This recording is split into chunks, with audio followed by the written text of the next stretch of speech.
Rob, um, I've done several semiotic walks with you in the last 3 to 4 days. Yes. Um, I think it would be great to speak about semiotics. So what is semiotics to somebody who is completely new to this area? So let's just discuss what is semiotics and then see where the discussion goes. Well, it's a bit like the Maybe Rob, the starting point should be you telling you just sharing your how did you come to the world of semiotics? Oh, that's a long way back. That's very briefly. I was going to say, I know people who would give you a technical answer and, semiotics is sign symbol systems. You know, so much of the academic life about defining what something is so much like just reading a dictionary. The truth is, lots of our experiences of what we understand are way, way, way beyond the dictionary. So when you ask me about semiotics, I'm not interested in the technical explanation of semiotics. If you said to me what's semiotics, I'd say let's go for a walk. If you don't feel semiotics, then you actually don't know what it is. It's like culture. Don't make him some nonsense that culture's what we do round here. Oh, really? Oh, so how does mysticism fit in with what we do around here? You have to experience it. You have to see it. You have to feel it. And so when I come to semiotics, it is so big, you can hardly define it. Yuri Lotman called the world the semiosphere. That's how big semiotics is. It is the world. It is everything. And so what is semiotics? Could be a binary trap if I said it's sign symbol systems. That's such a small part. I'd rather say back to you, you've been on 3 rather long semiotics walks with me in 3 days. What did you learn semiotically from the cemetery? What did you learn from the cork plantation? What did you learn from our semiotic drive today? We didn't walk, we drove. What did you learn about semiotics at the cemetery? Maybe let's start there. Yeah. Well, even before we did that, I just fell in love with the word dream time. Oh, the Indigenous Australians. Yes. I mean, the more I think about it in the last 3 to 4 days, the more I'm intrigued by the idea of dream time, which is taking some time to reflect on how do we connect with nature. We are part of nature, we are not against nature. Why are we going so much against nature all the time?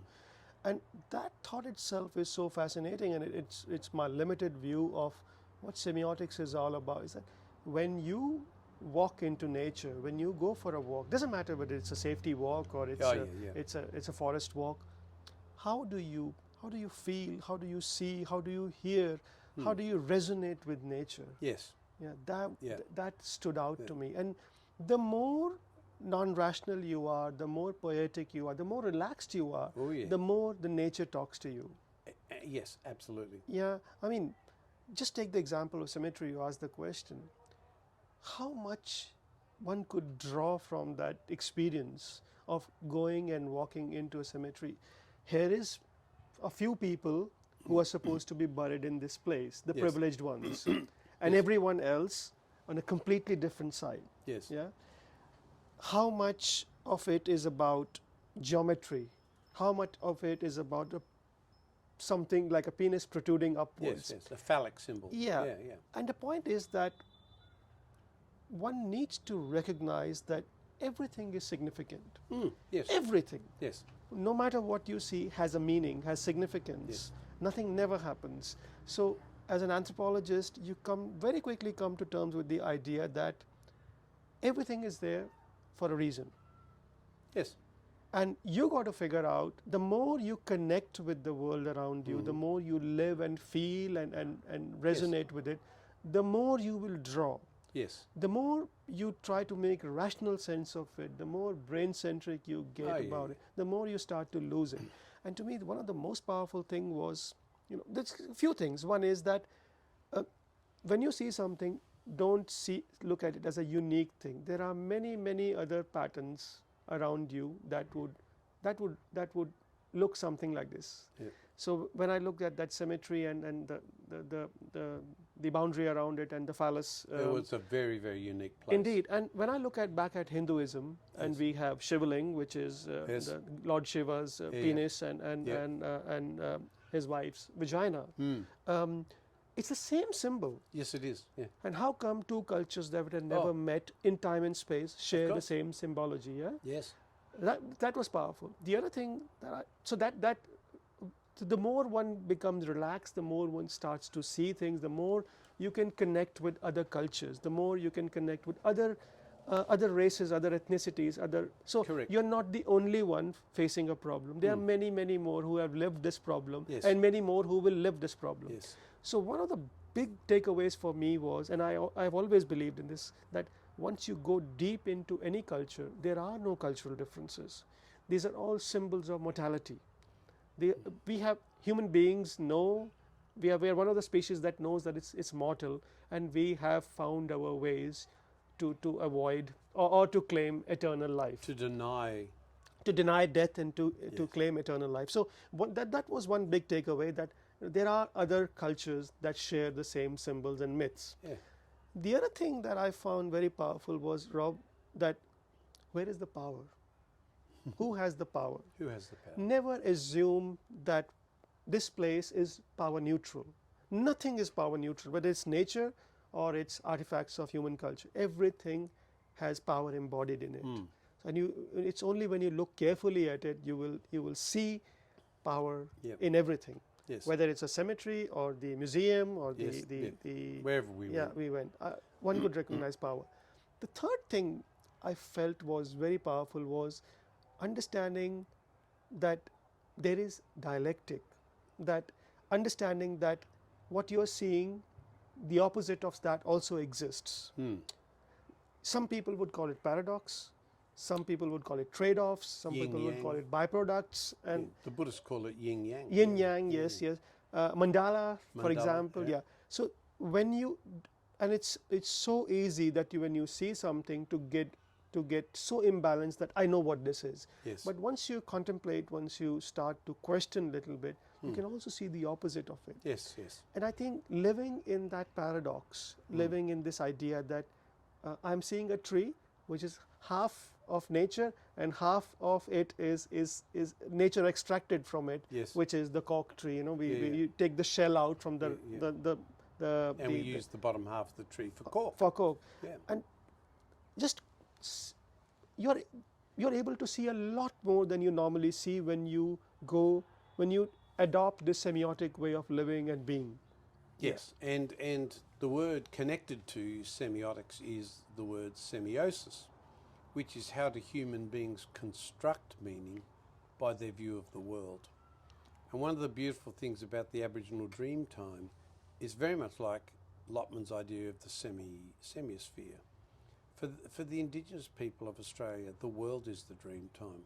The world speaks to them, whether it's the moon, the sky, the planets, a tree, an animal, the earth. All of those things are important, and they have a very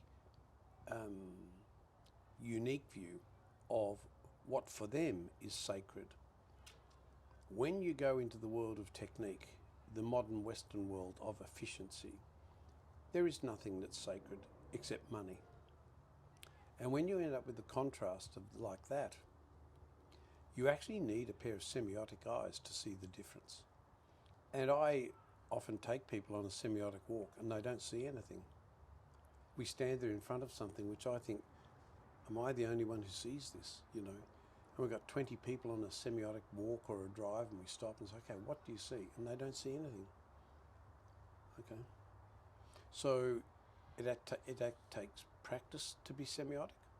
It takes a different consciousness to think of semiosis, the meaning making in something. So even as people look at this video and they see us, where are we sitting? Why are we sitting here? What's behind us? Try to understand the context and so on. A lot of that is just missing. People do not ask those questions So much of the language of control is the language of the Western world. I don't look at something to enjoy it. I look at something to use it. I look at something to measure it. I look at something to exploit it. And that creates a way of seeing the world which is completely warped. It's completely warped. Indeed, and if you bring it back to the risk and safety world, we go on a walk and you see somebody not following the process.